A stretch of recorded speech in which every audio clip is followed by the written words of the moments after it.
recognized the role of science, technology, and innovation in addressing the basic development problems, which was very much got manifested in the Science Policy Resolution of 1956. And thereafter, the series of policies and institutional architecture that we created was, in fact, not comparable to it is very in the developing world. So in this context, this particular session, we have eminent, and we are now talking about transition to the new phase of knowledge-led development. And we have an eminent panel.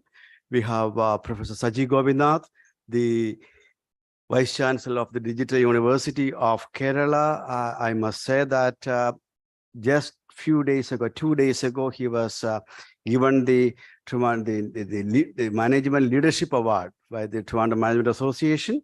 So with much appreciation to all your new initiatives, including the setting up of the Digital University and earlier Avadar as the Director of IITM Kerala, I invite you over here. We have Ann Kingiri, one of the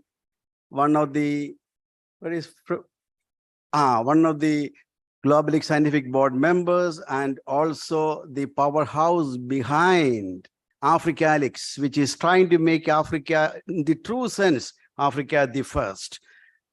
And I invite you over here to co-chair. We have a set of eminent panelists. Professor Charles Edquist is known for his enormous contribution in the area of innovation studies in general and in national and regional and other levels of innovation systems in particular. Professor Charles is over here. Please come out to you, sir. And we have Professor Sushil Khanna, Professor I am Kozhikode, Kolkata. When I was translating all this, getting changed. I am Kolkata, I am Calcutta. He has done a wide range of research on various issues relating to industrial development in general and the bearing of science, technology, and innovation there in particular. Professor Sushil Khanna. We have Professor Swati Mehta. I would say she is the most shining young star from our Globelics alumni.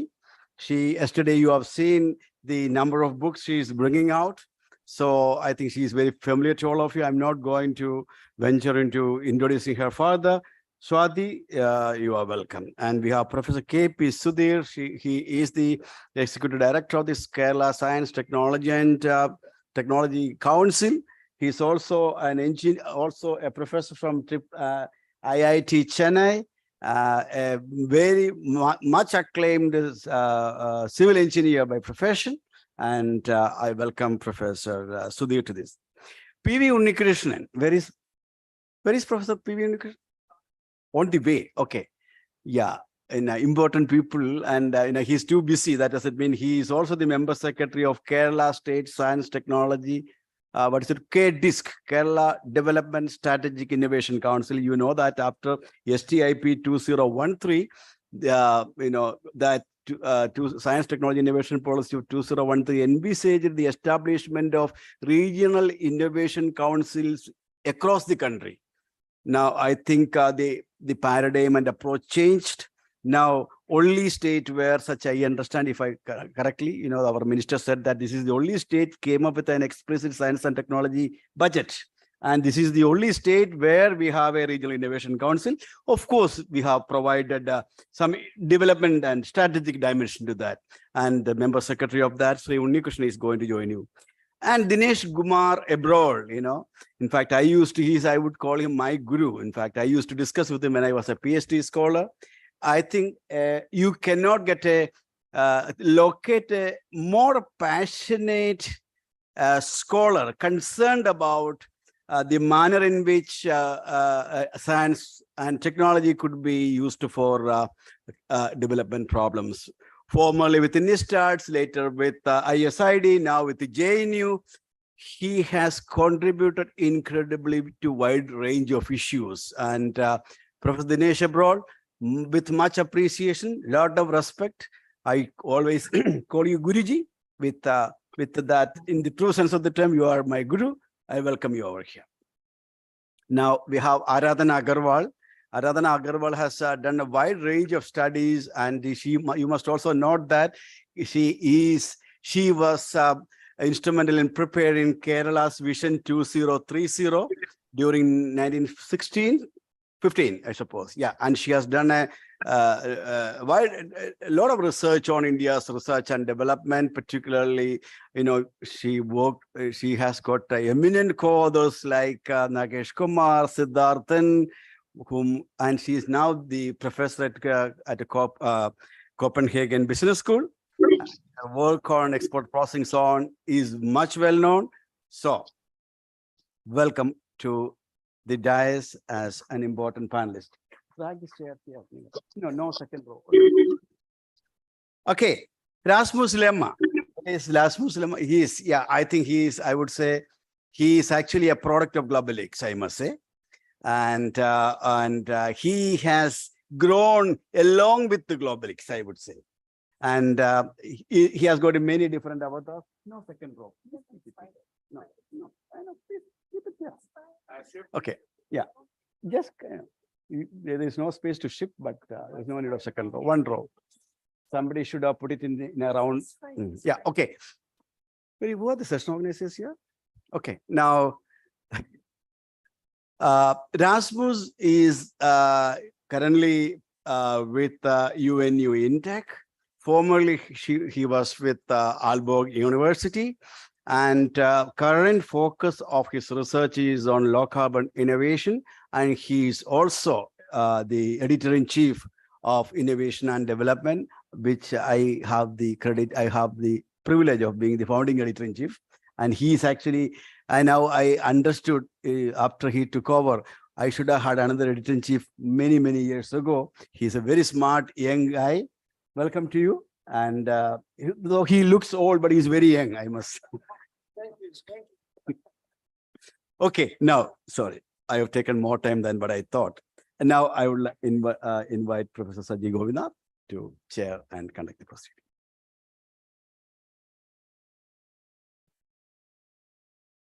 Good afternoon, Professor Joseph, my co-chair, Ms. Anne Kingry, the eminent panelists, commentators, delegates. It's a very interesting session on looking at the innovation system for a knowledge economy in India, specifically focusing on the national and subnational initiatives and what are the challenges when we are looking at various elements of policy making, procedures, the persons, the actors, all those areas I'm sure that we are going to discuss.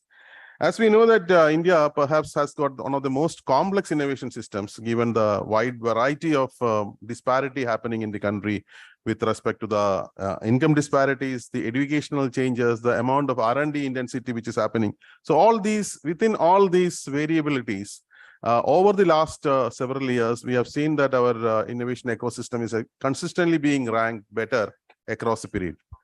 We were 60 sometime in 2017 as far as Global Innovation Index is concerned, and today we are ranked 40 of the 132 countries. And when you look at the Central Asian region, India is actually one of the leading force. So all these are primarily because of the various initiatives being planned and implemented at different levels by different governments, corresponding bodies, and how that actually get implemented and what were the challenges of doing that. I believe that is what our panelists are going to focus on this particular session. I don't want to take a lot of time because we are all waiting to hear from our eminent panelists, and we have only around 75 minutes left, and we have 6 eminent panelists and 2 great commentators on that. So I request panelists to limit their time to around 10 minutes of presentation, and then followed with my co-chair will actually give a summary of this, and then we will also request the commentators to reflect on the topics which the panelists are going to discuss. And then we will, we hope that we'll have at least around 10-12 minutes where we can actually have a discussion with the participants here. So without going into details, let me invite the first speaker, Professor Charles Edquist to make his presentation on this theme of national and subnational initiatives and challenges for India, while India is moving from a knowledge economy, leveraging on the innovation system. Over to you, Professor.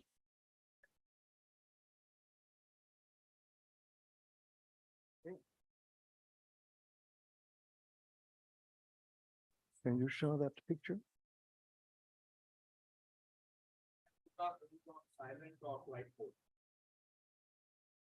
Hello, everyone. Welcome to the session. I'm just waiting to get the picture up.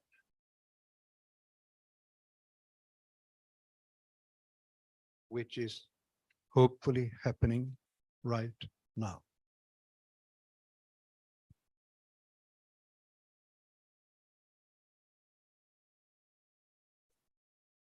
This is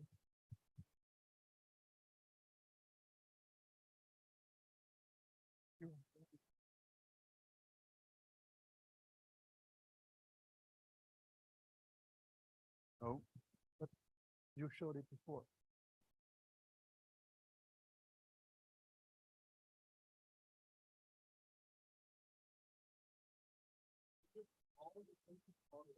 It has been shown here by him.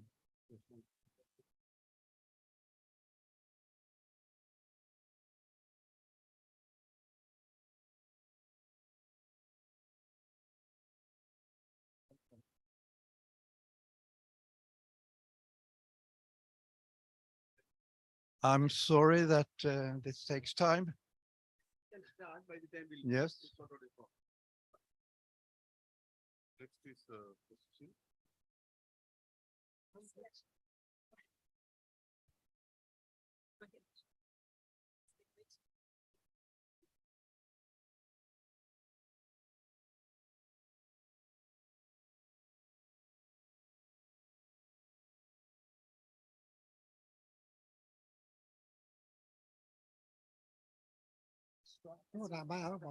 Shall I go? Okay, go.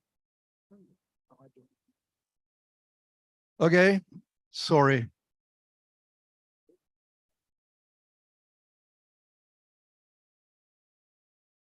I'll take this microphone then. I have written a paper for this session, and when I realized that we are very short of time, that's good. I decided to not present that paper, but to only present the 10 conclusions in the paper, which means I will talk about 10 topics, and they are listed up here. And I want to say that these conclusions are as valid for southern countries as for northern countries. And if you want, I've also tried with these 10 points to summarize the research I've been doing on innovation studies and innovation policy for 40 years. So I'm summarizing 40 years in 10 points. But of course, there is a basis for this. Maybe a dozen books and a large number of other publications. The first one is that I will now try to spend 1 minute per point here. We need a causal theory of innovation. And the basis for this is that I'm extremely surprised that we almost never discuss a theory of innovation, a theory that can explain innovation. We don't do it. And why does it have to be a causal theory? Yes, that is true that causality is very, very complex in the social sciences. But we still need to know the causes of innovation to be able to explain innovation. And additionally, we need to know the causes of innovation in order to formulate innovation policy. If we don't know the causes, more or less, then we cannot pursue any policy. That's important. So it's a matter of using a little bit of theory of science from the natural sciences. And I think that is important to do. I've also been writing a recent paper together with Mart Latschik at Lund. It is available. That is dealing with how to develop the systems of innovation approach into a theory of innovation. Not in one step, but starting that process is what we are trying to do. An innovation policy must be holistic. This book is out some time ago, and it is written with Susanna Boras, and it is called Holistic Innovation Policy, Theoretical Foundations, Policy Problems, and Instrumental Choices. Instrument choices.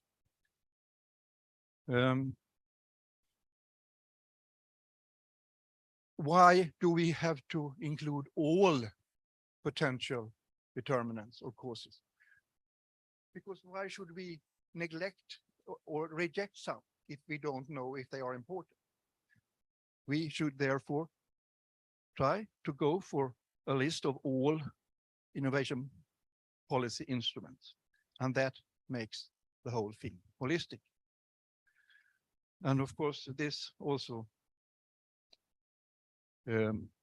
means that the demand side policy instruments are as important as the supply side. Supply side is research and development. For 50 years, we have discussed that as the most important causes of innovation, and it is not true. That was number 2. Now I'm at number 3. Empirical research is badly needed. I think we are bad at doing systematic empirical work. Something happened here. An important obstacle to doing that is that we have unclarities with regard to the conceptual structure. We don't mean the same thing with innovation. I guess there is at least 50 definitions of innovation in this room. And that's okay, as long as we present our own innovation definitions. If we do that, we can do anything. But we have to do that, otherwise we cannot communicate. The European Commission has done some work here on innovation indicators. It has a lot of problems. They try to present a summary indicator, which is completely mess. We discussed that in the first session a couple of days ago, that it's not valid because of the methodology is simply. I think KJ has also written about the indicators, and we should compare notes about that. Number 4, we have to distinguish between innovation and research. And this is quite embarrassing, I think. The majority of people in this room is talking about science and technology and innovation policy. And these are different things. They cannot be used in this way.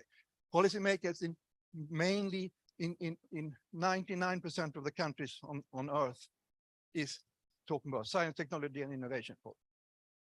Why don't we reflect on that?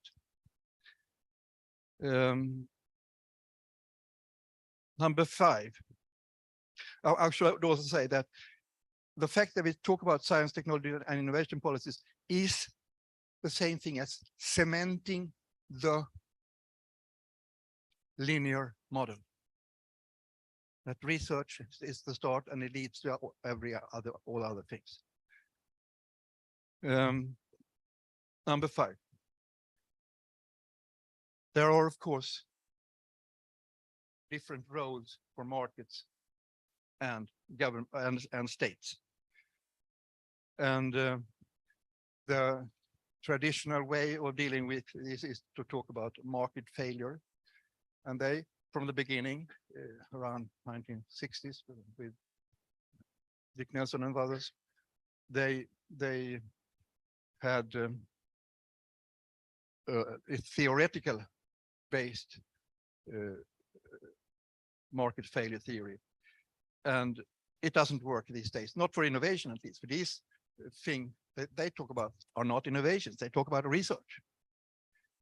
And this should be, I mean, we have so many things to clear up in order to take steps forward.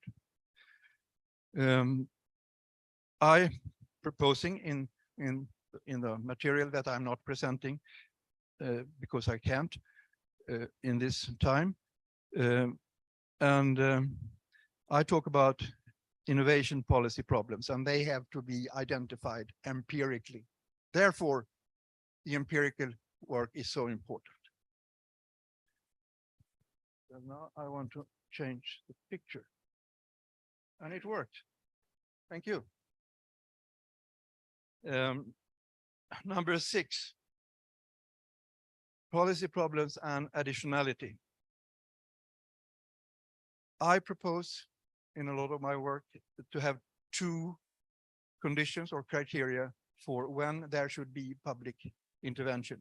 The first one is that private organizations should be unsuccessful in solving the policy problems identified empirically. That's one condition. Because if the market forces succeeds in solving all problems, policy is not needed. But of course, they don't succeed a lot of times. The second condition is that the public organization must also have the ability to pursue innovation relevant work. That was number 6. Number 7, directionality. It's a matter of innovation policy objectives. What do we want to achieve by innovation policy? And there are a hell of a lot of reasons for intervening in these processes to solve problems which the market forces cannot solve and will not solve. But in some cases also, the problems, they come and present themselves. Think about COVID-19. Think about the CO2 emissions. They have, I mean, the important thing is that they have entered the stage centrally and started to show that we are needing something to do this about. Number 8, it's important to have I will make it. It's important to have coordination. There are hundreds of policy instruments that can be used. And I will not go into details, but it's there to read if you want. But I will mention one policy instrument that is, I think, unique and which I know a lot about. And that's the Swedish National Innovation Council, which existed for 4 years and which was in person chaired by the Prime Minister. And I was close to that since I was a member of that board. I wrote also an article in Research Policy about it. Again, I cannot go into details. Number 9, functional innovation procurement or innovation procurement is a very large thing. It's in Sweden, it's 18% of GDP. This was central government, regional government, and local government are buying. 18%.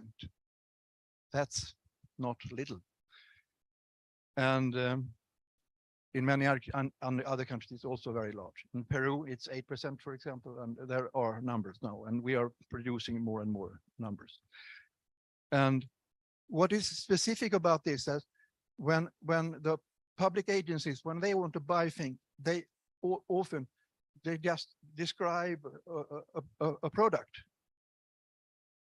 They shouldn't do that, because if they describe a product, they get exactly that product. Nothing more advanced. And innovations cannot compete at all. So what they should do instead would be to identify or describe problems that the buyer want to have solved. For example, zero CO2 emissions. And that is being done in that way in an increasing extent. But it's still rather limited. But things are happening. In 2 weeks, I'm going to Pretoria to talk about functional procurement for an audience of 200 people from all of Africa. Number 10, final one. Can innovation systems be changed to be more problem solving and needs satisfactory? Yeah. Functional procurement is an example of that.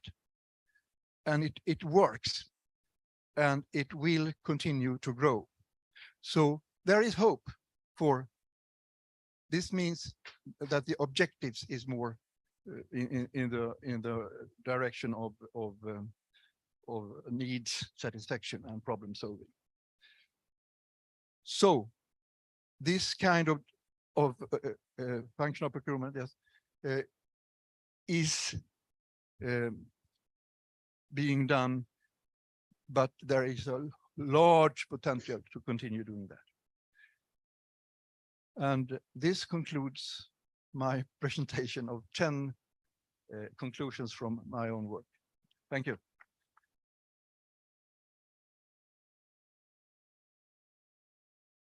Thank you. I think I request Professor Sushil Khanna. Please.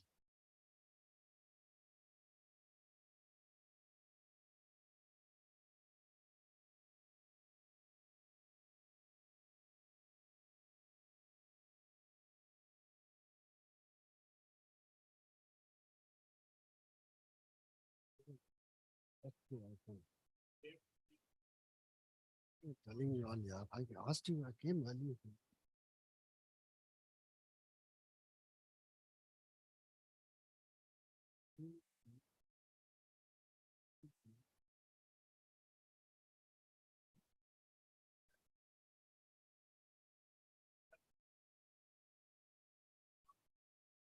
Yeah.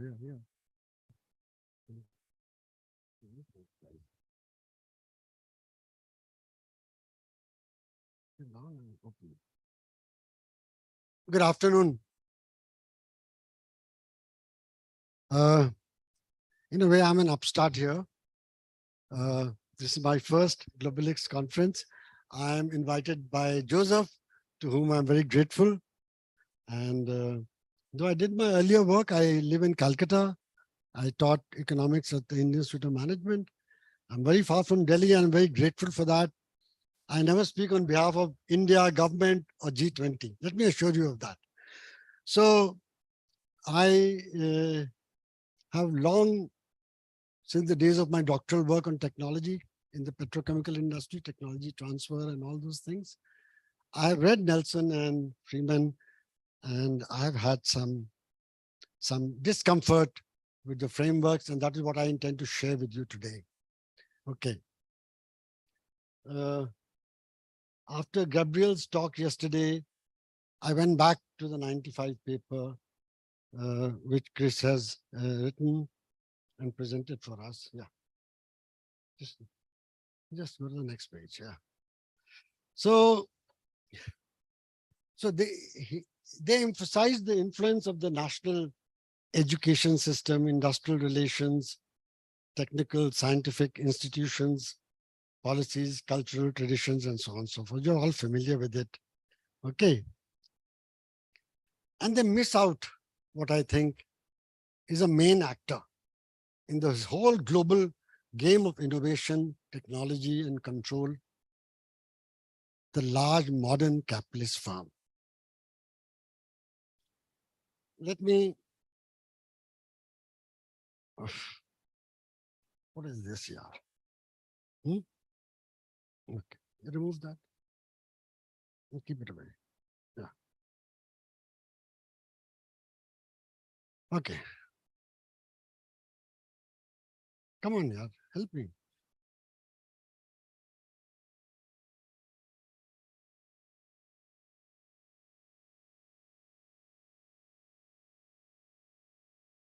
Oh, this seems such a badly organized thing. You have downloaded it somewhere. No, you can't do it from the slide, from the email.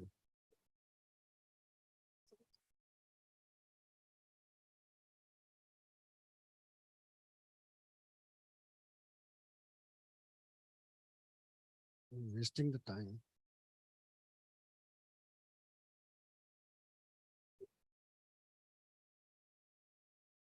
So,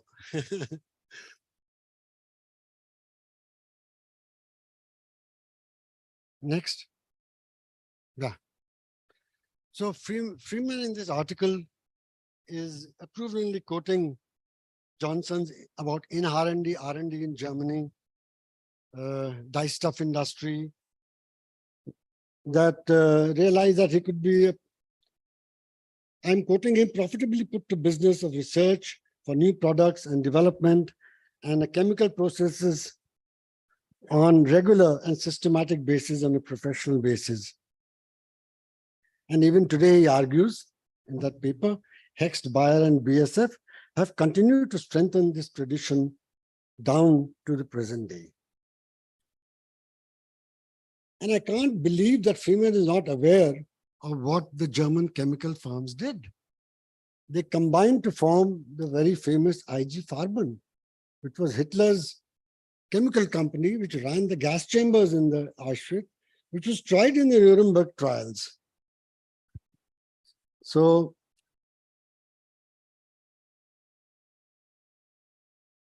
and the Bayer and Hext are the products of when the occupation army, the American army, tries the company, the managers of it, and breaks it up. Can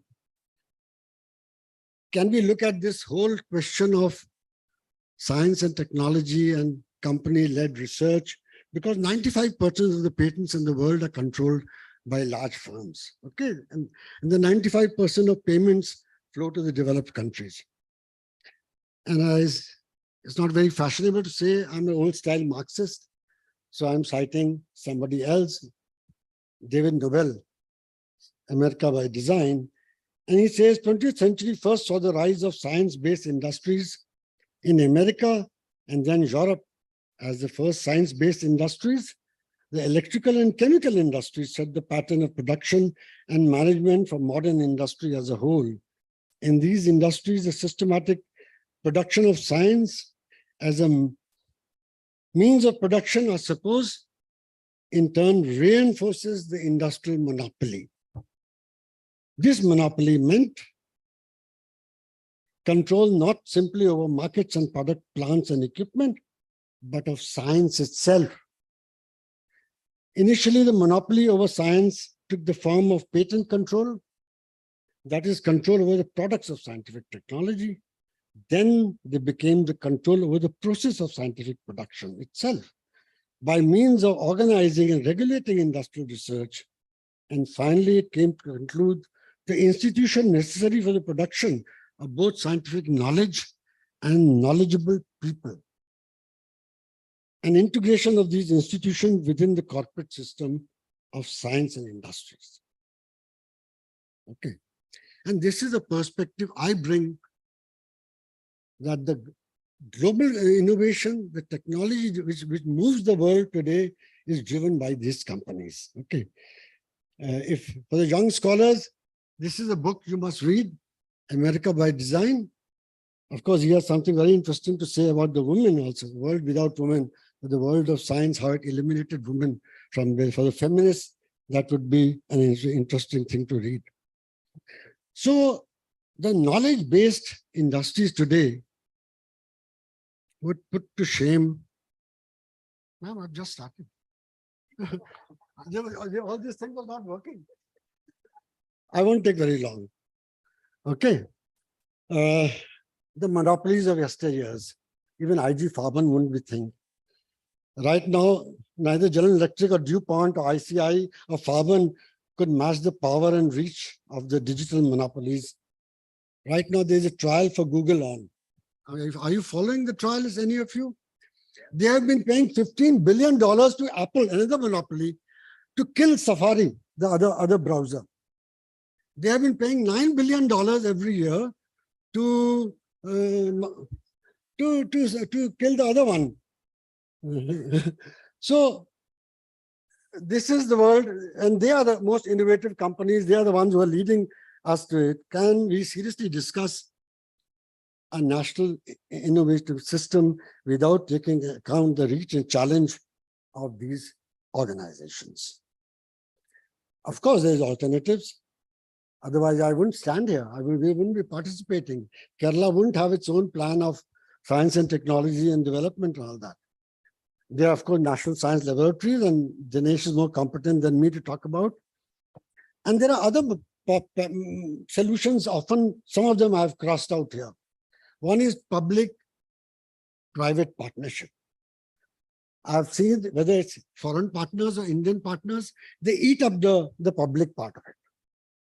The best example is the third richest man in India who makes vaccines. He got his technology from Haskell Institute. He hired the people from the Haskell Institute as they retired, and then got them to bring others into his fold, destroyed the Haskell Institute. He initially began by just licensing their vaccines. Okay. And today, after the two great Mr. Modi's crony capitalists, he's the richest man. Public funded universities and technology schools. I want to emphasize the word public funded here. Okay, because there are many now run by the business groups also in India and so on and so forth. Startups. Startups, we talked in the first day, I don't talk about startups. I don't take it very seriously. Because startups, the whole model of financing it, okay, a bunch of the worst elements of the global financial capital, the hedge funds, the private equity, they're all there. They're the ones who really finance you, okay? And then they try to sell you out in the name of trying to get the money back. We had a suicide by the head of the coffee day. You remember? Under pressure from the hedge funds who wanted him to sell out. Okay. And of course, civil society organizations, small entrepreneurs. There are so many case studies every day. You are hearing about it. And of course, public sector, publicly owned commercial enterprises. Now, they are very important. They are new forms of R&D because they imitate the Western monopolies form of R&D. They are closer to the market, so they can, unlike this thing looks like. Okay, Chinese believe, I want to look them as a model, that the world dominated by Western multinational monopolies in knowledge-based and science-based, if they want to compete, and I've been there, they told me in these many words at the Shanghai School of Academy of Social Sciences, that the competition will be between efficient cities, not between countries, and between firms, global firms. Okay. They have made their state-owned enterprises global, seeking efficient and competitive state-owned resources and technology-driven enterprises. Through massive restructuring of the state-owned firms, in a short span of a decade and a half, they have arrived on the global scene. This chart shows you that from 2018, the Chinese firms have overtaken US firms in the global 500 list. Okay, 90% of these are state-owned. They are not only in resource-seeking sectors, they are also present in science-based sectors. The Americans are trying to keep 5G out from the Chinese, Hawaii. Of course, Chinese, according to me, Hawaii is state-owned. I would classify them. The Chinese call it employee-owned, cooperative, okay, and so on and so forth. I'm just saying that. So and they control the commanding heights of the global economy. If anybody controls, the Americans have noticed it long ago, we haven't. So with these few words, with my differences, with apologies if I've hurt anybody, okay, for the critical view, I don't think we can talk about national innovation systems unless we confront the big elephant in the room, that is the Western monopolies and our own crony monopolies in India who have been swallowing up public assets. Thank you. Interesting perspective. In fact, we should have more time to discuss on this. Hopefully, with Joseph's permission, we'll extend the section at least up to 3:45. Otherwise, we'll not be able to give time to all. So with this, let me invite next speaker, Ms. Sodhi Mehta. Please limit to 10 minutes. No. This one's okay. This will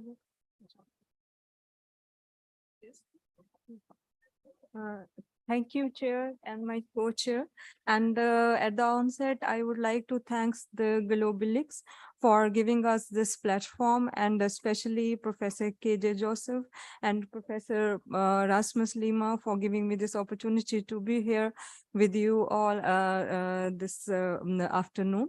And the title of this plenary is about India's innovation system or Indian knowledge system, considering from different perspective. So I was thinking about it, that there is lots and lots in India. There are some sectors which are growing up. There are some who are actually in trouble. So I would like to the structure of my talk would be on 4 different things, or 4 different perspectives, rather 4 different stories. So I would be first talking about the Indian traditional knowledge, and then about a new cluster which just grew up very fast, an old cluster we just struggle to upgrade over time, and some of the components of innovation systems. So to begin with, Indians, we are proud that we have a very rich culture in the sense a traditional knowledge. And about 1500 and 1200 BC, there were Indian texts, Vedas, which were there, and these are actually the help of knowledge. These are the source of knowledge which we traditionally have. So there are 4 knowledge, 4 textbooks, and these are first is Rig Veda, and it talks about the knowledge of water, fire, and nature. So this means that we need to conserve all these things in order to sustain over time. So we have been talking right now about sustainable development goals, and in that context we need to protect our environment, and this traditional knowledge is there.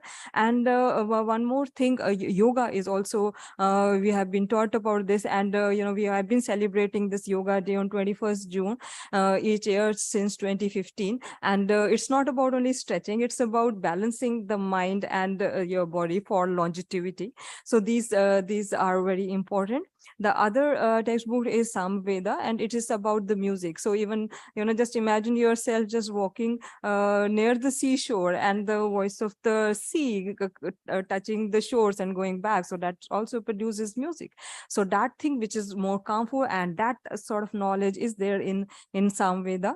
And then there is Yajurveda. It talks about various rituals.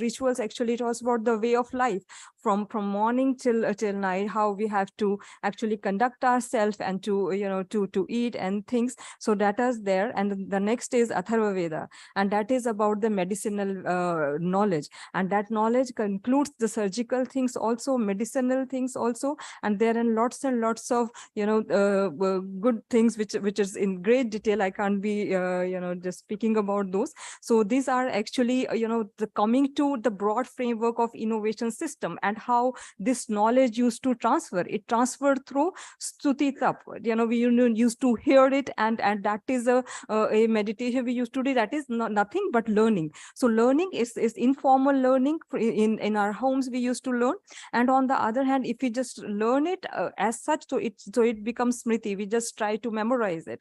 So we are also very proud that the traditional this architecture, just have a look at Swaminama Mandir, here. So the beautiful architect which we have. So that is the traditional thing which we have here. So the knowledge system. So the thing is this, there are this informal communication, and that interaction does plays an important role in transferring of this innovation thing.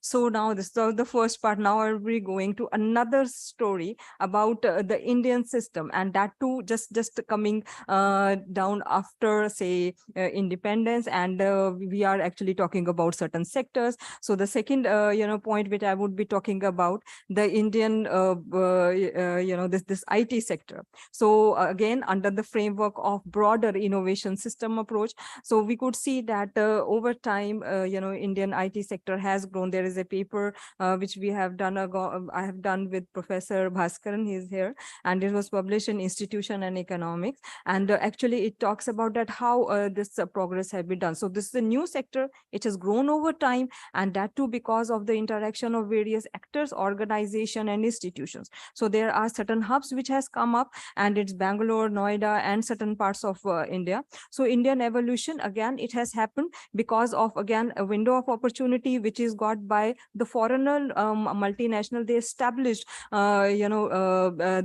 their units here in order to get their work done. And over time, around 2000 and 2005, over time, low cost destination India has become for this service sector, and over time it started delivering this more what do you call, customized sort of a product for the international market. So where we could see a transformation from a newer industrial sector which has grown, and it has grown over time very exorbitantly. So since this is a paucity of time, I would be just going to the another point, the third point, and that would, the third story is about another cluster, which is an old cluster, but it was not able to grow or upgrade over time. So now, that is about a cluster which I have presented here, about the sports goods manufacturing cluster, and that cluster is situated in Punjab, and the story is again about from the window of opportunity to how it is performing.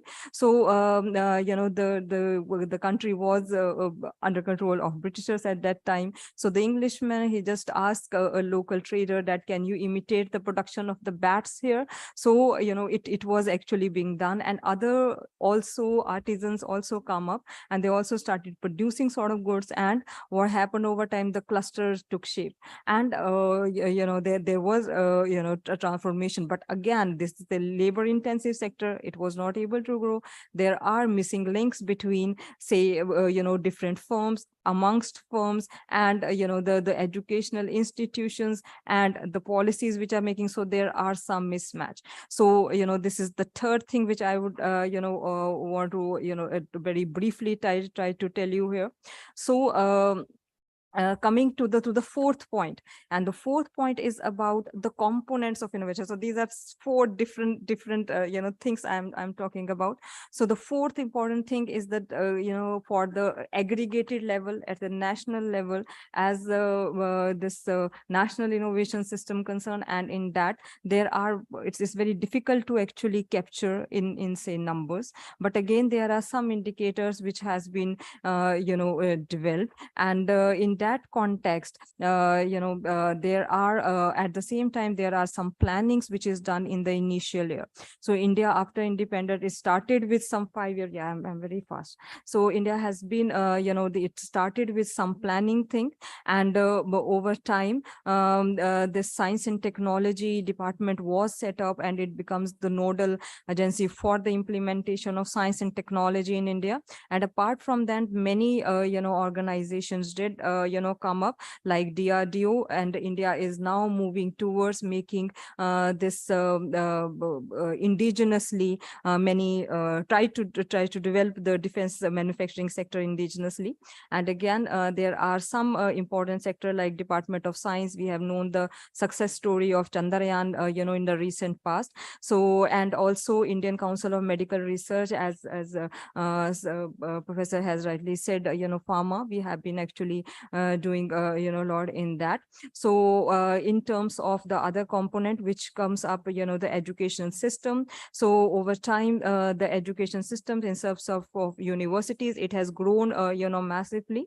From 2004-5, there were 229 universities, and now it is around 1113 universities in India, and they are taking up into different aspects. And again, colleges, the number actually increased 4 times. And again, the enrollment of students increased from 11 lakh students to around 41 lakh students now. So as per the education per GDP is concerned, it is around 4.68% in 2021. So, the another important component which we usually take into account in order to understand the the nature or the component of the the making of the innovation, we could say. So it would be the researchers per million. So India being a highly populated country, so we have 262 researcher per million in 2020, as compared to Australia, having again a very large population, is around 1582. So in that context, we need to just upgrade. On the other hand, another very talked about indicator is about R&D as a percentage of GDP.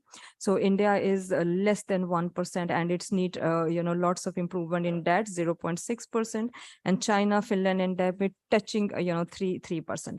So overall, science and technology articles, we researchers are revolve around these things. So in India, around only 5% of science and technology this articles has been generated by Indians in 2020, as compared to China, 22%. So actually, the whole thing, starting from the traditional innovation thing and to coming now to the 4 different stories which I have tried to tell. I just try to link all these things, is about how to improve, and that is what is needed. So we could take the framework of innovation system. Going back to the traditional knowledge, we know that it flew because of informal knowledge flows, but what lacks it is the socio-political system, and over time there was a lack. Again, there is a need to actually build up. So interlinkages, which is a very important part of innovation system, it needs to be strengthened. On the other hand, the second point which I mentioned about a new cluster grew very fast, so therefore it just depicts that various institutional improvement innovations, organizational innovations has happened over time, just had led to it to upgrade over time very quickly. On the other hand, the third component which I discuss about is a traditional sector which actually did grow, is again because of lack of interlinkages and the the making up of the components which are therein. And therefore overall what actually is needed is to just combine the traditional things which we have, and to also move up with the changing time along with the technological advancements, and again investing in numerous things, including developing the technology continuously. So two times. So with this, I think I'll stop, and thank you very much once again. Thank you. Sorry to cut you, because I think we I request Professor Sudhir, to limit it to 8 minutes. It will be great. Otherwise, max 10 minutes.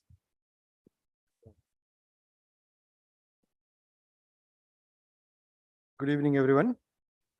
Thanks to Professor Joseph for giving me an opportunity to talk on knowledge economy.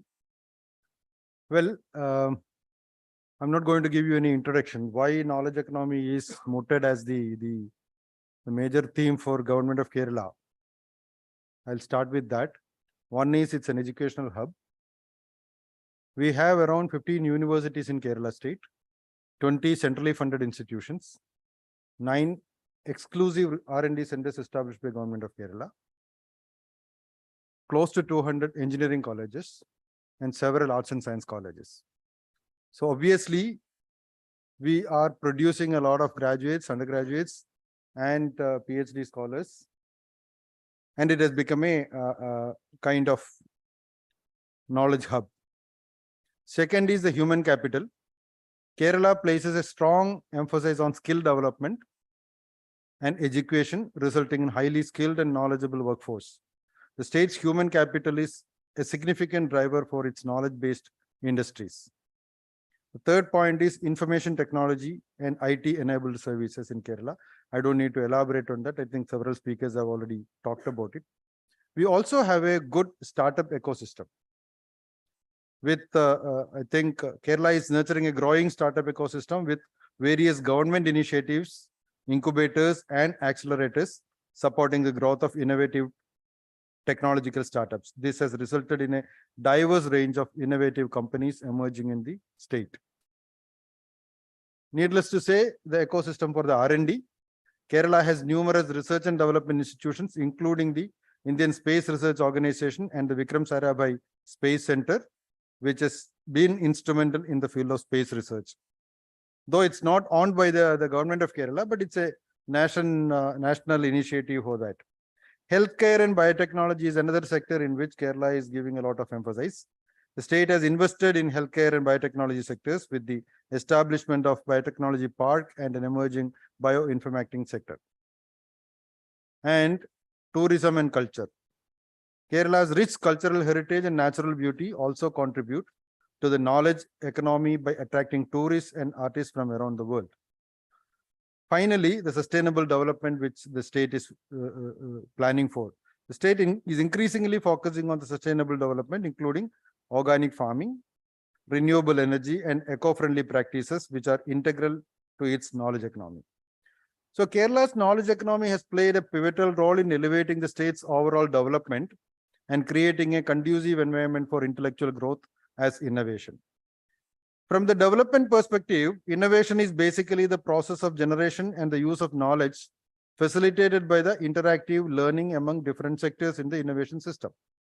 Hence, innovation-driven development calls for building innovation systems at the national, subnational, and the sectoral level. Therefore, the industrial partnership is in the knowledge economy is very essential. You see, the partnership between the government, industry, and academia has a crucial role in innovation and also in driving progress of a country. If you look across the world, these kinds of partnerships have been highly successful, but is very much lacking in our country. It's through these partnerships that we unlock the full potential of science and technology innovation and create a better, more sustainable future for all. However, creating this partnership is easier said than done. It requires a concerted effort from all stakeholders, including policymakers, scientists, researchers, and business leaders. We need to foster an environment that encourages collaboration and provides the necessary resources and support for research and innovation. This includes funding research and development, providing access to state-of-the-art facilities and equipment, and promoting education and training in science and technology. Industry-academia linkage is only 4.7 out of 10 in India. Our situation is that we are still at a baby steps in the industry-academia linkage, according to a recent study done by the Chamber of Commerce. India's position globally in scientific publications has improved from 7th position in 2010 to 3rd position in 2020. India is ranked 4th globally, producing slightly over 24,000 doctoral graduates each year. However, several of our research outputs still lie as an academic exercise and achievement. Extensive and spacious research is currently underway in universities, academic institutions, and R&D facilities in Kerala state, primarily funded by the public funds. Unfortunately, due to the research being conducted in isolation and lack of awareness by industry leaders, the research outcomes often fail to translate into practical commercial products or processes that could benefit the public. In most cases, the research is concluded with the project's completion and no further action is taken to advance it towards a product development. It is in this context that Kerala State's Council for Science, Technology and Environment is started a new initiative called PAIR, Partnering Academic and Industrial Research, which has attracted the industry very much. Primarily, it envisions joining hands with an industry, with an academic institute, and to solve a industrial problem through research. One of the pioneering works that have conducted in the National Institute of Interdisciplinary Science, the PhD student could develop a low-cost Raman spectrophotometer, which should cost only 1 lakh rupees, whereas a normal spectrophotometer will cost around 40 lakhs. So that kind of innovation is what we are looking for with the partnership with the academia and the industry. And we are now running this program successfully over the last 10 years. According to the Government of India document, the country's expenditure on research and development in 2020-21 was 0.69 of its GDP. It's worth noting that the Indian government has set a target to increase the R&D expenditure to 2% of GDP by 2030. In this context, it is worth mentioning the recent initiative by the Government of Kerala, which Professor Joseph mentioned in the beginning. So the separate research and development budget tabled along with the annual budget 23-24 was a novel initiative by the Government of Kerala. The document earmarked close to 3,400 crores, which is 0.31% of the GSDP, for research in 12 sectors. The highest allocation of the R&D budget was in the higher education and research institutions, 46%, followed by medical and health sector at 23%. At present, neither the union nor the state government presents a separate budget document for R&D. We hope that Kerala's pioneering effort will be a trendsetter in knowledge and innovation-driven development and the building up of a vibrant innovation system in our country.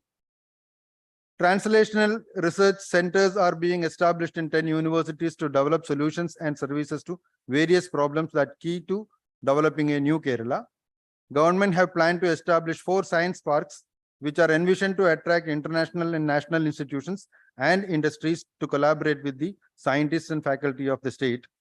The majority of R&D funding, as mentioned earlier, trend to remain in the early stages of technology readiness level, which is TRL 1, and seldom progresses beyond TRL 9. Therefore, it is crucial that these industries and startups about ongoing research, this should be translated to industries and startups about ongoing research and innovation so that they can contribute to converting these outcomes into innovative technologies, products or services. S&T based industries can play a vital role in transferring these research outcomes to innovative products or services through appropriate technology transfer protocols. By adapting these research output in their respective areas of specialization, they can develop products or processes that will ultimately benefit the society. The collaboration can also encourage applied research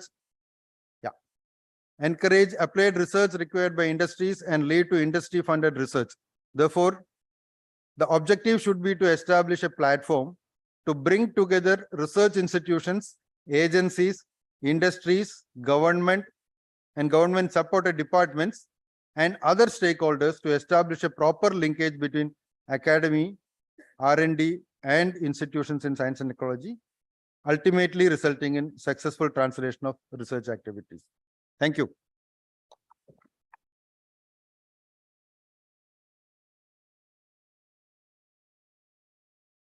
Thank you, Dr. Nikesh. Again, request you to limit it to 8 minutes.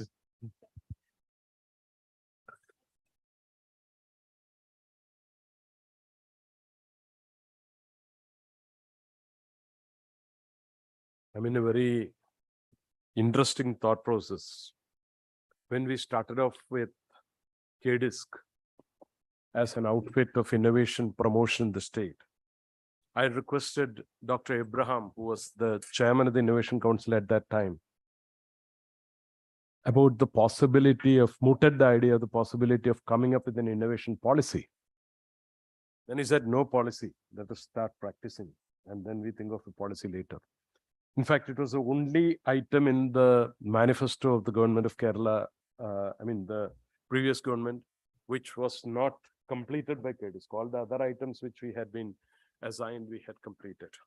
So we had been on the lookout of a policy around practice. There was, of course, the whole confusion between STI innovation and DUI innovation, as is classically known, or as Charles had talked about, the linear versus a non-linear approach to innovation.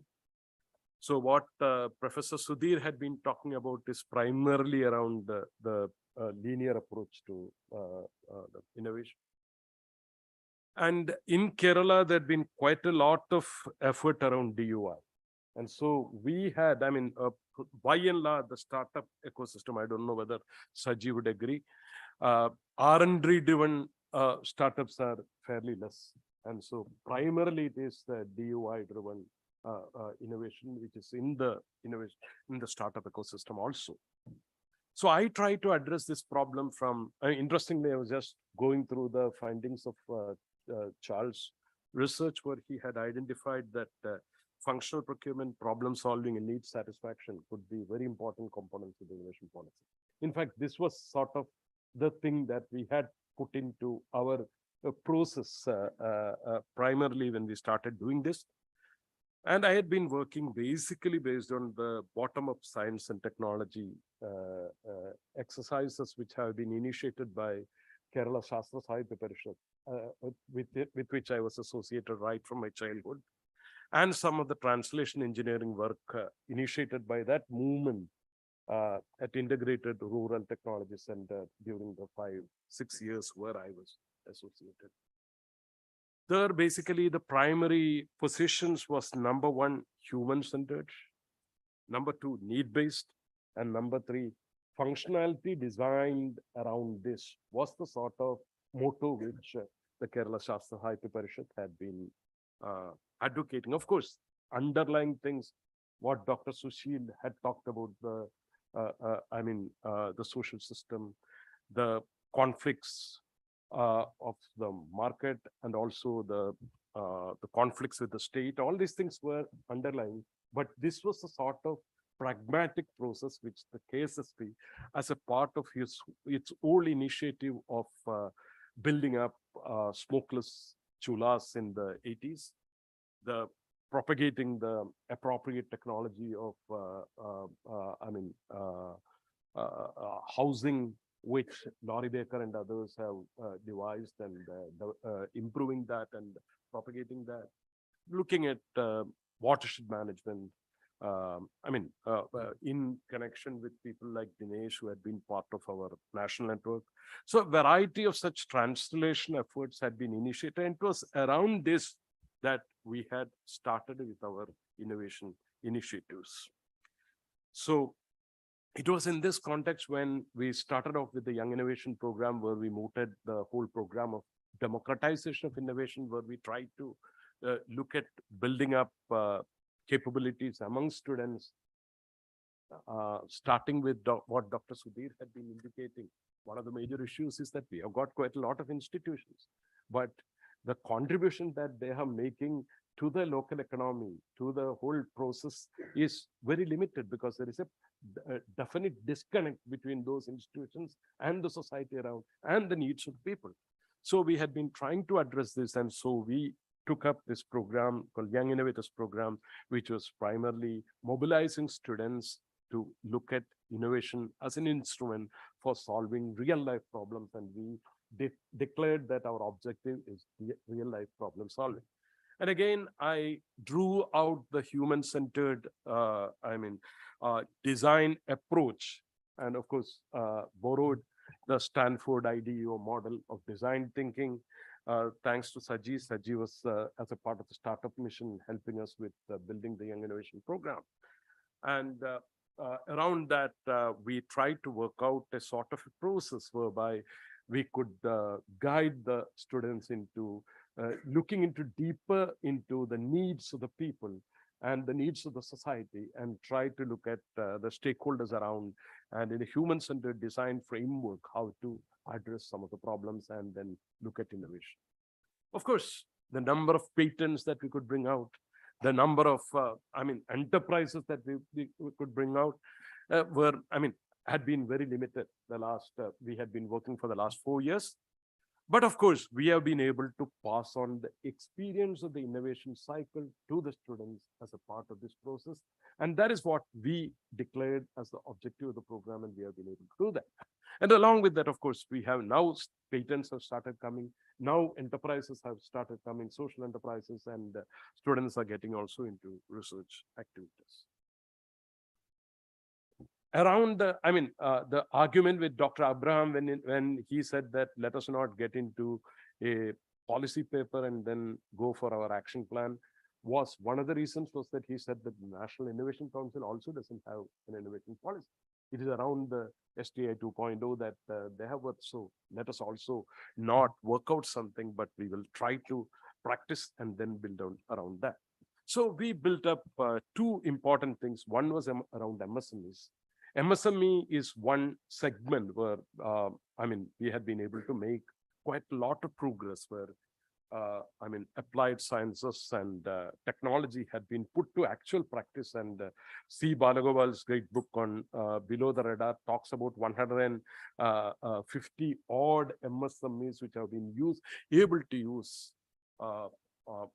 applied sciences and technology for economic growth. So around that model, we try to look at whether the clusters of MSMEs, again, I worked with Saji, but not in his capacity in Startup Mission, but in Digital University, he being an expert on Blue Ocean approach. So we wanted to look at non-linear growth of the MSME clusters and try to work around that in a program called One District, One Idea. Now, it was at this time that the People's Plan, after the 25 years of the People's Plan, the local governments had a variety of wicked problems to solve. And they are finding it struggling to resolve some of them. For instance, the problem of toilet in Ramangiri. Ramangiri is a place below the sea level. And you have a huge problem in terms of the toilet there. So, a variety of such problems that, and again, which is compounded by the climate change and other factors in the small strip of land that we have contextually with the high density of population, these are becoming extremely aggravated. So this was another thing that we worked. And meanwhile, Dr. Abraham and myself had been practitioners of e-governance. And so we had been trying to look at technology, essentially information technology applications in government. And so we extended to the possibility of looking at emerging technology applications in government and then try to work around a program on innovation technologies in government. So these altogether put forward our approach, where essentially we had been trying to replicate a triple helix-based innovation ecosystem, which has been tested in Silicon Valley and also in China, as Professor Sushil was talking about. So essentially, whether it is quadruple or pentuple, let's say, because we bring in the civil society also as a major actor. And we had been playing around something what Charles had been talking about, like a holistic innovation ecosystem to address these problems, was the sort of broad approach that it was at this time that Dr. Thomas Isaac had come up with this requirement of asked us to address. Why don't you, seeing what we are doing, he got excited and said that what are the possibilities of addressing some of the deeper problems like unemployment of the educated in Kerala.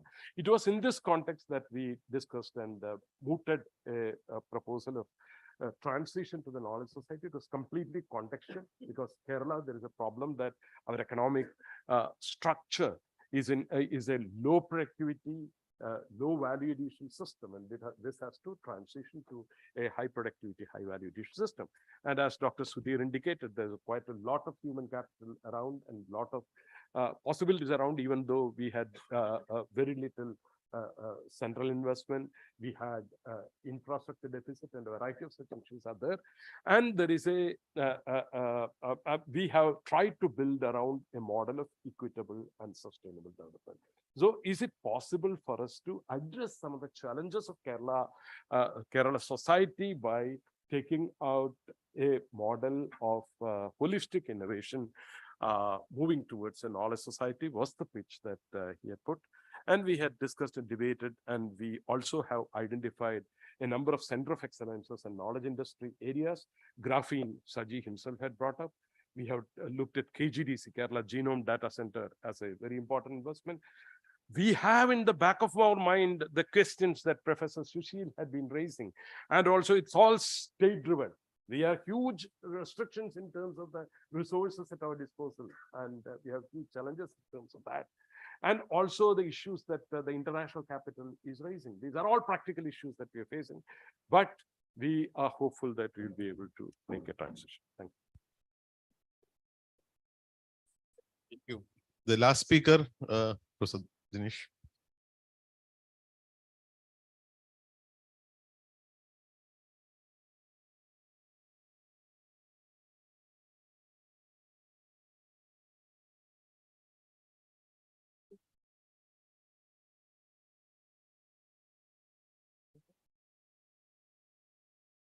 This one, my friend, you have not learned till now. Huh? We're telling you the folder, the names. Friends, we've come to meet in this particular session on innovation-driven knowledge economy for India. It was a session on India. Okay, and we're trying to gather what we should be doing in India or in Kerala, which is part of India. And the question is to be answered in terms of whom do we want to serve? Who will serve? That's the key question. And how and for what? In order to answer that, we have to always announce, well,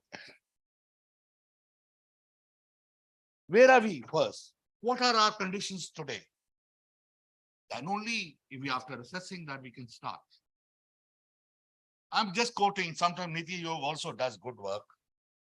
It evaluated 125 centrally sponsored schemes under 10 sectors, covering close to 30% of the government of India's development expenditure, approximately rupees 3 lakh crores per annum, which did not have R&D support, did not have an R&D budget, did not have an R&D policy or an innovation policy.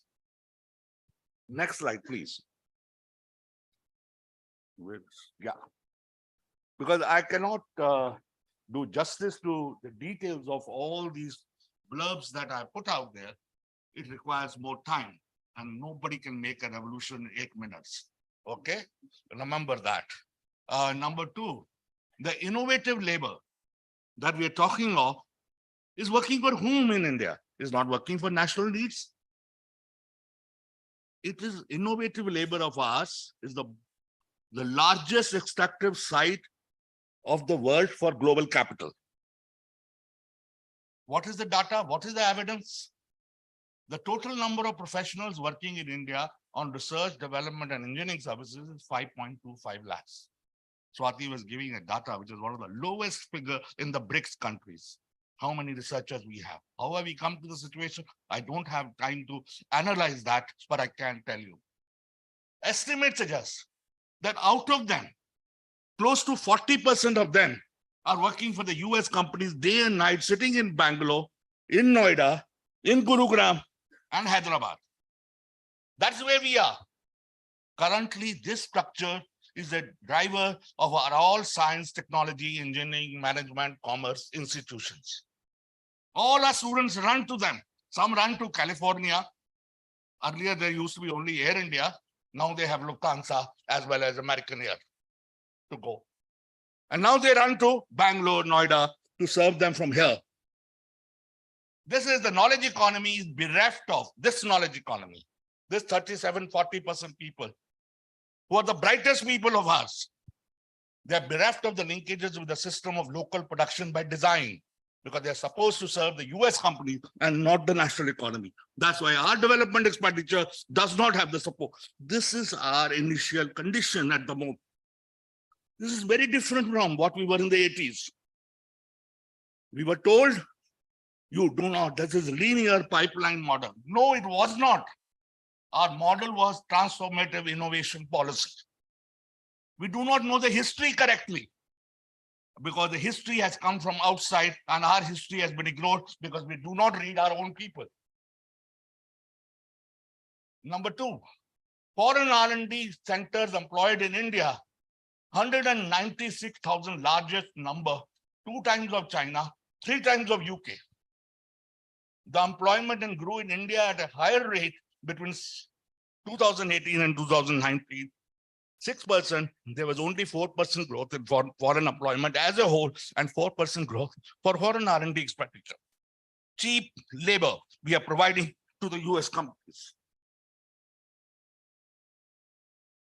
They own most of the patents. Bangalore accounts for 64% of the patents alone. And if Hyderabad, my friend Nimita is sitting, when she did her genomic valley study, I told her, ask the question, whom are they working for? What are they working for? Next, export of R&D services is grown. But at the same time, if you look at that, is a decline in the ratio of expenditure made on domestic technology development with technology import. The ratio was 13.63.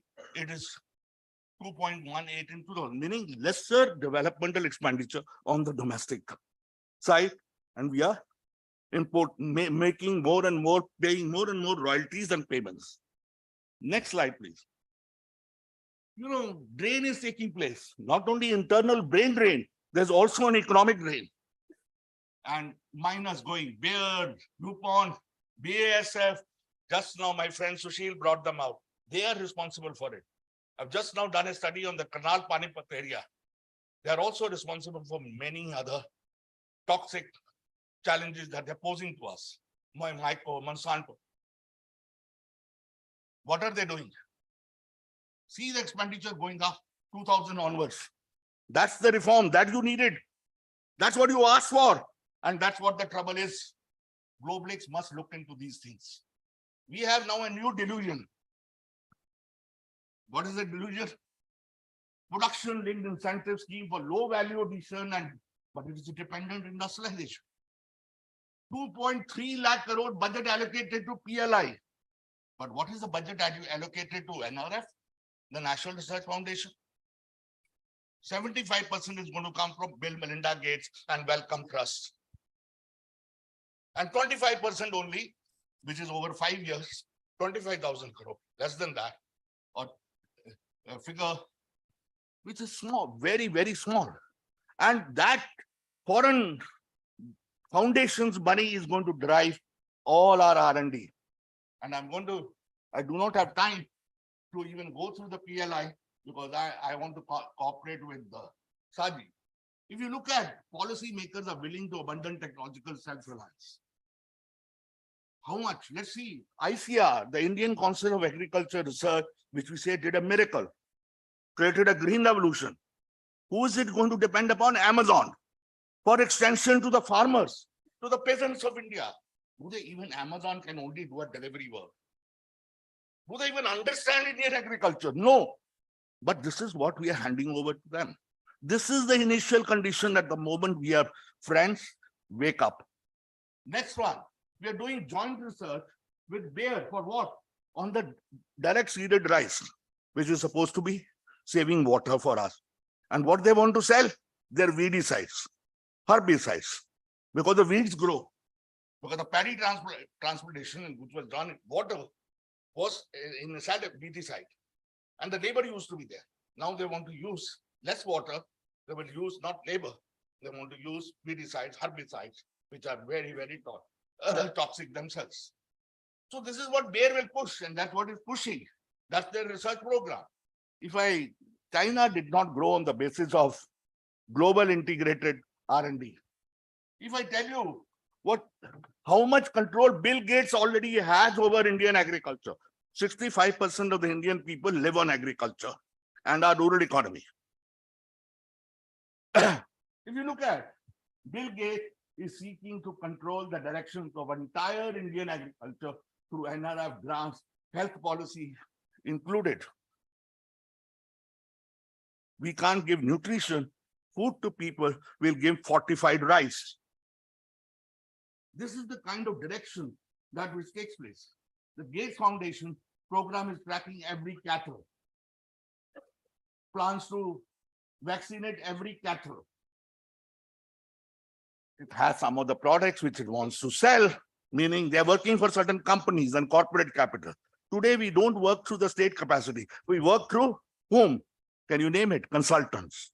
Who are our consultants? They all come from where? Where do they come from? Do you remember? BCG, Boston Consulting Group, decided to whether have a lockdown of what kind in India. The Ministry of Agriculture and digital monopolies, my friend, Microsoft, Cisco, all of them now are controlling all our agri-stack. The idea. Hannah Sati, you're right, you're a digital man, I'm an electronics man. Huh? So this Ministry of Agriculture and Microsoft, this never happened. We created a transformative innovation policy where we challenged the world. We said we can treat our wastelands with biological control. We can use our coals, low-grade coals, both for steel and power. I will close whenever you want. India needs, firstly, its own politics. And this politics cannot come from that when you, what objective you have in the workshop, you decide.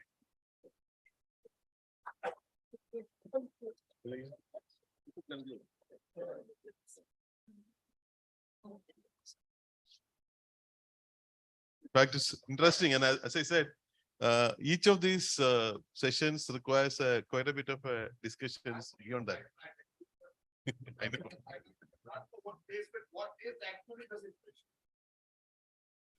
So let me now invite the commentators for their remarks on the presentations.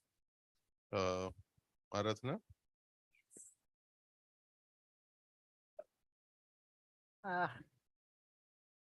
Good afternoon, everyone. My role is that of a commentator.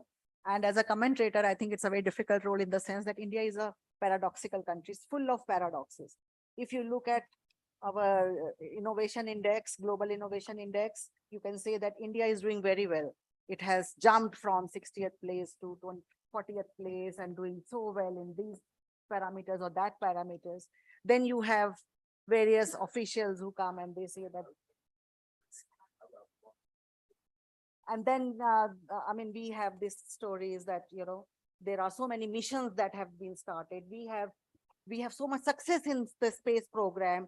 Everyone is talking about those successes internationally. So, and then you come to the point, you come to the ground reality, I would say. And on that ground reality, actually, I'm quite agreeing with Professor Dinesh Abrol that there are issues, there are challenges which need to be addressed in this country. So we have to see what exactly we want to look at. We want to look at the kind of achievements, or we also want to look at the challenges, and we want to focus on those challenges and how to address them. And I think this is what our panelists did today. So we had Professor Charles. He talked about the ingredients, critical ingredients for a successful research policy. I think they provide the kind of guidance for the policymakers to really see how an efficient and implementable research policy or effective policy making can be done so far as innovation and science and technology is concerned. So we can draw lots of lessons from there. I'm not getting into that because I have very limited time. This is what I'm told. Professor Sushil actually talked about the kind of market structures and how those market structures can be a sort of inhibitor in promoting research and development and competition, because it is competition that is very critical. And then we had Swati, who talked about the kind of structure and innovation structure we had and the kinds of gaps that we still have. And she actually highlighted the need to really link the traditional knowledge with the current innovation systems and look at the kind of interfirm linkages so that there is spillover effects of those knowledges. So she talked about that. So far as Kerala is concerned, let me tell you that in 2015, I submitted the Kerala Perspective Plan to the government of Kerala. And this plan actually was written in 3 years. 2012 we started, 2015 we submitted, and this entire plan before the SDG plans came, this plan actually talked about the sustainable development, which is knowledge driven in India, in Kerala. So the entire plan was about how to transform Kerala economy into a knowledge economy to have sustainable development. So we actually talked about all different aspects, economic, social, environmental, and we actually took up several issues in these broad categories, economic, social. So, and actually we try to show how knowledge can be a kind of critical factor to promote Kerala economy. So we also considered agriculture and how agriculture can actually be promoted, because at that time there was like questions on the kind of decline of agriculture and the problems that the farmers were facing. So I'm very happy today when you talked about how you are really going ahead with that holistic policy and how you are really implementing the kind of ecosystem that is really required to transform Kerala economy into a knowledge economy. So thank you very much for that. Actually, that's a sort of, I mean, you may not have gone through that, but still it shows that, there is a policymakers are actually very much interested in moving and recognizing the state's potential, given the knowledge base in this state. In fact, I criticize this entire migration from Kerala because I said that it is a sort of brain drain, and it has to be kept within the state. So, thank you very much for that presentation. Well, actually, I just want to say one more thing before I finish, and this is actually about what Professor Dinesh Abroad also said. In fact, India actually thank you very much. Thank you very much. I really love to do that. So actually, India today is in the spotlight. Just 2 minutes, I will say. India currently is in the spotlight. I haven't heard much here in this gathering about what India actually, what are the kinds of optimism that is generated for India at the moment, the world over. India has recently become the 5th largest economy. It has surpassed the UK economy. By 2027, it is estimated to be the 3rd largest economy. By 2047, it is estimated to be a developed economy. 2075, it is said that Indian economy would actually be overtaking the US economy. These are the current estimations and forecasting done by various consulting companies that you were talking about. And so this is, but then the question is, can we really do it? So the idea is, I mean, the assumption, the baseline assumption is that we will be able to sustain 6 to 7% of growth over all these years. Now the question is, can we sustain this growth? And here actually the focus, when we talk about that in this narrative, what I found is that science and technology is missing.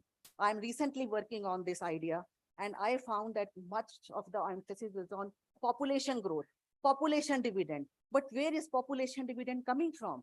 People are talking about physical infrastructure, but is physical infrastructure driven strategy is enough for us? You know, the critical issues of human capital, the critical issues of science and technology, the technological capabilities, that is not really mentioned. Now, if you look at Malaysia, Malaysia is now in the middle income trap. It hasn't crossed, despite the fact that it is into so many, it is into the global value chains of electronics industry. So they could not really, so I mean, we have to really see that what we have to do and how we have to really proceed to create technological capabilities. We are not only, I mean, these production capabilities are not sufficient here. So this is very important for the policy makers to look at. Just 2 points also. Human capital, I fully agree with Professor, with Dinesh here. Actually, the entire problem is because of the GVC integration, the emphasis on GVC integration. So we have integrated into the IT GVCs, and that is where we are actually, the entire process is driven towards that. So we want to really be integrated into manufacturing GVCs. And this is why a lot of infrastructure, and it is not only India, all developing countries. So this is for all developing countries. A lot of emphasis is on infrastructure. Please, the policymakers should now shift to science and technology. The human capital, yes, we have lots of brain drain, and in lieu of brain drain, We have capital gain. So remittances are coming, but brains are going. This is something, and it is also found that most people who go abroad for studies, they don't come back. 60% students, they settle abroad. So this is what actually we have to see, how we can create jobs for them, how we can create opportunities for them. This is important because they don't find the opportunities here. So what my point last is that we have to strengthen our science and technology capabilities. This is absolutely important if we really want to retain our human capital and maintain 6 to 7% growth. Thank you. Thank you. So let's have the last commentator, Mr. Rasmus.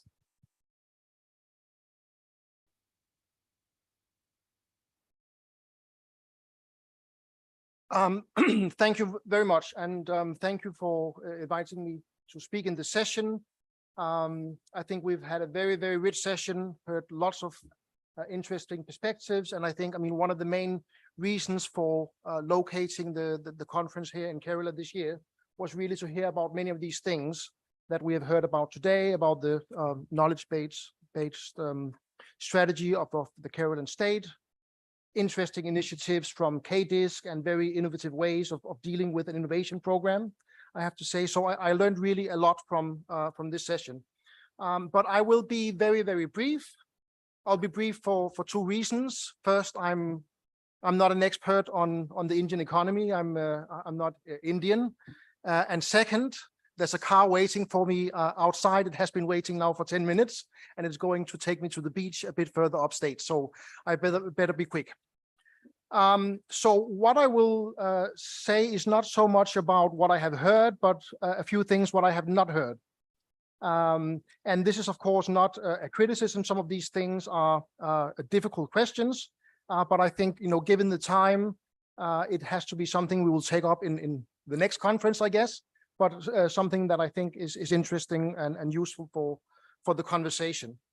And the first point is, now, of course, this session is about the knowledge-based economy, but still, I think, do we really know what is a knowledge-based economy? Do we have a definition of that? Do we even have a counterfactual? Can we think about an economy which is not knowledge-based? And I think, we had some reference earlier to debates about a knowledge-based, what in the olden day was called the high road, versus the low road, which was based on cheap labor. I don't know whether that distinction was ever true, but I certainly think it's not true in this day and age. So even in labor-intensive sectors, the role of knowledge is very important. And as has been pointed out, even in so-called high-tech sectors, knowledge-intensive sectors, we have issues of low-road dynamics. Then the second question now is about, okay, so this is about the knowledge economy, but as has been already asked, knowledge for whom? And this is really about thinking about this in terms of missions. What are the missions that we are going to choose? We have multiple objectives, multiple problems. We have heard about the need and indeed the already formulated strategy of designing an innovation policy based to address societal challenges. But which ones? There are so many societal challenges, whether we are trying to solve the problems of the highly educated but still unemployed, or whether we are trying to solve problems in agriculture, such as those mentioned by Dinesh and others. So how do we choose? Maybe there are already things in this ideas about democratization of innovation that are there, but I would like to know more about that process. Then the third thing is about, again, thinking about missions versus general investments in STI policy, because I think there's basically a trade-off there, and there's also a strategic issue at play, because of course, going for a mission-based strategy, we are directly solving societal problems, but by going by general investments in the STI system, we are also allowing for serendipity and preparing for those problems that have not arisen yet, but might arise in the future. So that is still important. So basically, how do we split the budget? And then the very last thing is about higher education. We've heard a few things about higher education. And of course, the knowledge-based society means increased investments, but I'm thinking much more in terms of how do we teach? What types of subjects are critical for our strategies? And what does it mean even in terms of pedagogical tools as we teach? Are there things that are more aligned with a kind of mission-based approaches? So can we sort of train our workforce for problem-based learning and solutions to those problems? So thanks a lot.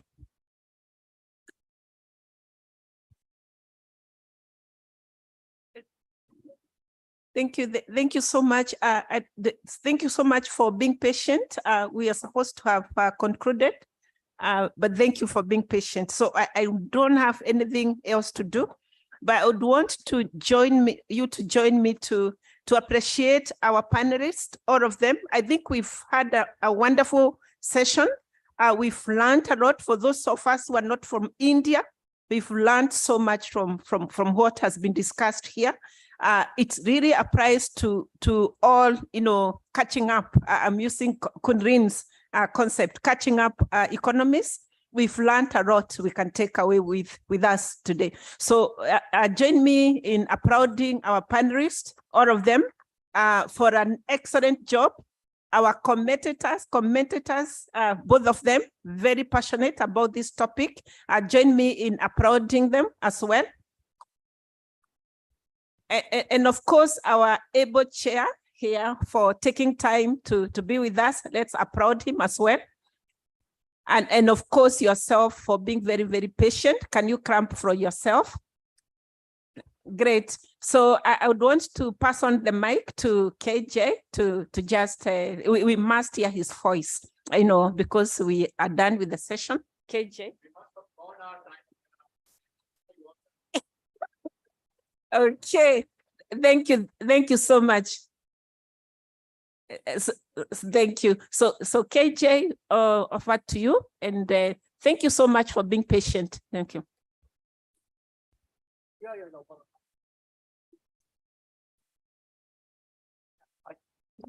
I think we earned our coffee, I suppose. You should have your coffee. Yes. I think otherwise we have the next session. Already late. So let's you can take your cup of coffee and Then come inside. Come back for Yeah. closing. We'll have the concludings. Thank you very much. I must say it's a wonderful panel. In fact, I tested your it's not capability.